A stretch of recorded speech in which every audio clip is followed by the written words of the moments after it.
native chicken. Guys,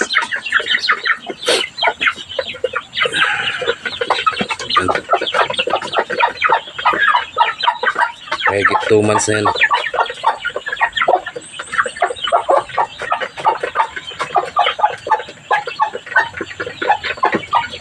Yan ang ating siyamo sa loob ng kulungan. Ito guys, upgraded. Ang inahin nito Rhode Island, pero ang labas puro itim.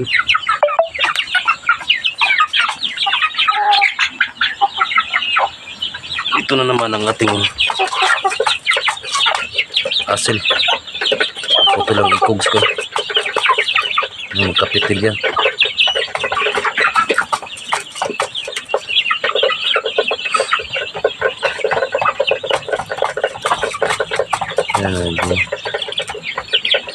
Kailangan makapag-produce pa tayo ng ating mga materyales sa ganitong kaliit na kulungan. Kailangan pag magkapira na tayo, palakihin ito.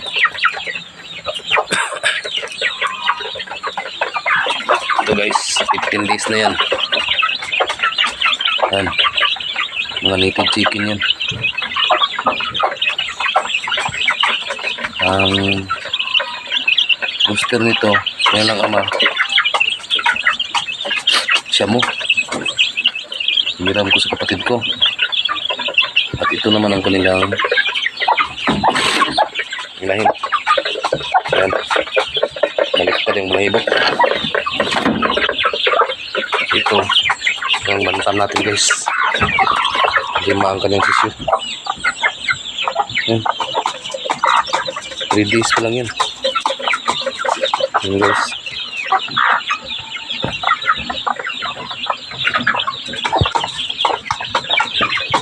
At ito ang ating naglilimlim.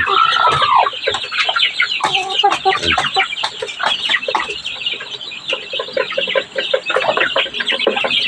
Dalawa pa yung inahin natin. Kailangan ma-produce tayo ng materialis para dumami.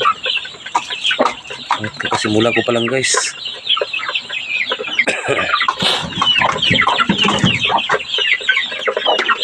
Itong ating net 20 meters lang yan, net natin. Yan.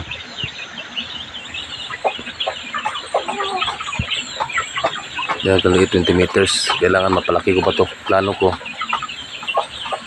hanggang doon sa dulo. Hanggang doon guys. Dito na lang tayo guys. Salamat sa panonood.